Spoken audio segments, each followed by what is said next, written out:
Hello guys, good evening present. आज मैं आपसे बातचीत करना चाहती हूँ आज रात की प्रार्थना में। और आज मैं आप लोगों से बात करना चाहती हूँ कि कई लोग जो है किसी के खुशी में शामिल होकर वे जो है जश्न मनाते हैं और उसका धन्यवाद करते हैं, या किसी का बर्थडे सेलिब्रेट करते हैं, या किसी को नौकरी लगता है तब वे जो है बहुत ज़्यादा धन्यवाद देने लगते हैं। जब वह सुख की सुख होता है तब वो धन्यवाद देने लगते हैं।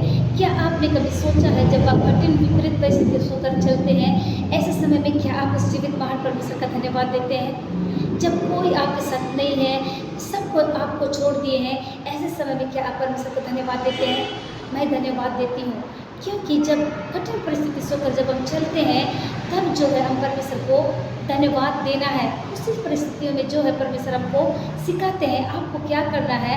आज रात की प्रार्थना में मैं आपको सिद्ध करना चाहती हूँ कि जब आप किसी के दुख में शामिल होकर जब उसके लिए प्रार्थना करते हैं, उसके आंसुओं में शामिल होकर आप आंसू बहाते हैं, आप परमेश्वर कहते हैं कि दुखी वाले के साथ दुखी हो, आनंद करने वाले के साथ आनंद मनाओ। एक समय ऐसा होता है कि हमको जैसे परिस्थिति है वैसे हमको उसमें जाना है और उनके साथ जो है शामिल होकर जो है हमको उन कठिन परिस्थितियों में भी उन आंसुओं में शामिल होकर जो उनके लिए हमको प्रार्थना करना है। गाइस, आज रात की प्रार्थना में मैं आपको सिद्ध करना चाहती हूँ। आज का सब्जेक्ट जो है उन कठिन परिस्थितियों में भी आपको धन्यवाद देना है। मैं आपको बता दूं, उन कठिन परिस्थितियों में भी धन्यवाद देना है।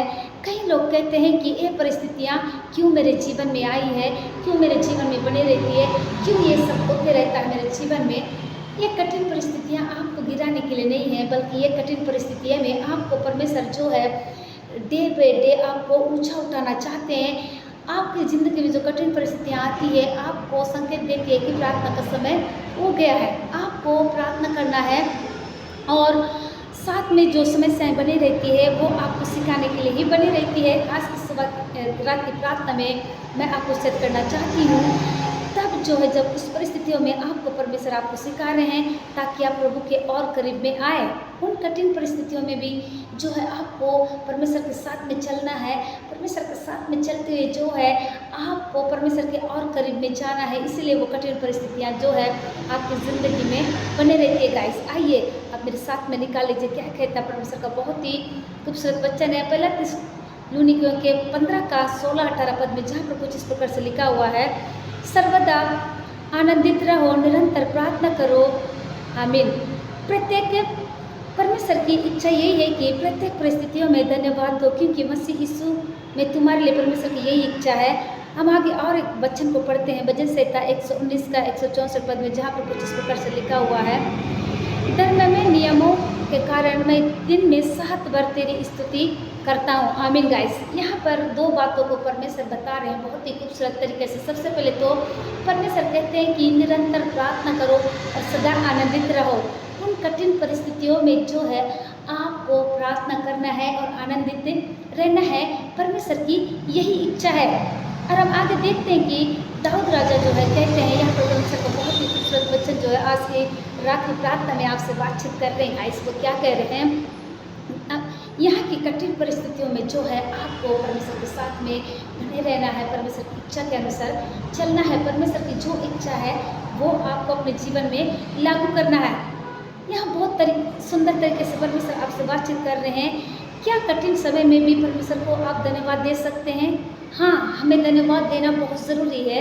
चाहे कठिन परिस्थितियाँ चल रही होगी तो भी आपको परमेश्वर को धन्यवाद देना है। हाँ, हम कर सकते हैं। हर परिस्थितियों में धन्यवाद करें, क्योंकि मसीह यीशु में तुम्हारे लिए परमेश्वर की यही इच्छा है। परमेश्वर चाहते हैं कि हर एक कठिन परिस्थितियों में भी जो है आप परमेश्वर को धन्यवाद देना ना भूलें। आप परमेश्वर को धन्यवाद दीजिए। परमेश्वर चाहते हैं कि उनकी बेटी बेटा उनको धन्यवाद दे। यहाँ पर हम देखते हैं कि दाऊद राजा कहते हैं कि क्या कह रहे परमेश्वर के वचन से। परमेश्वर आपसे बातचीत करें। परमेश्वर का सदैव जो है धन्यवाद और स्तुति के योग्य है। परमेश्वर के लिए हमको जो हर वक्त धन्यवाद और स्तुति करना है गाइस, क्योंकि वो धन्यवाद के योग्य है। हम देखते हैं कि दाऊद राजा जो है दिन के 24 घंटे और सप्ताह के 7 दिन में जो है वो किसी भी समय में जो है वो परमेश्वर को धन्यवाद और स्तुति देने का समय होता है। और हमको जो है दिन के 24 घंटे और सप्ताह के 7 दिन होते हैं, उस बीच में हम किसी समय भी परमेश्वर को धन्यवाद और स्तुति दे सकते हैं और वो स्तुति और धन्यवाद देने का समय है। उसके लिए कोई समय निश्चित नहीं किया गया।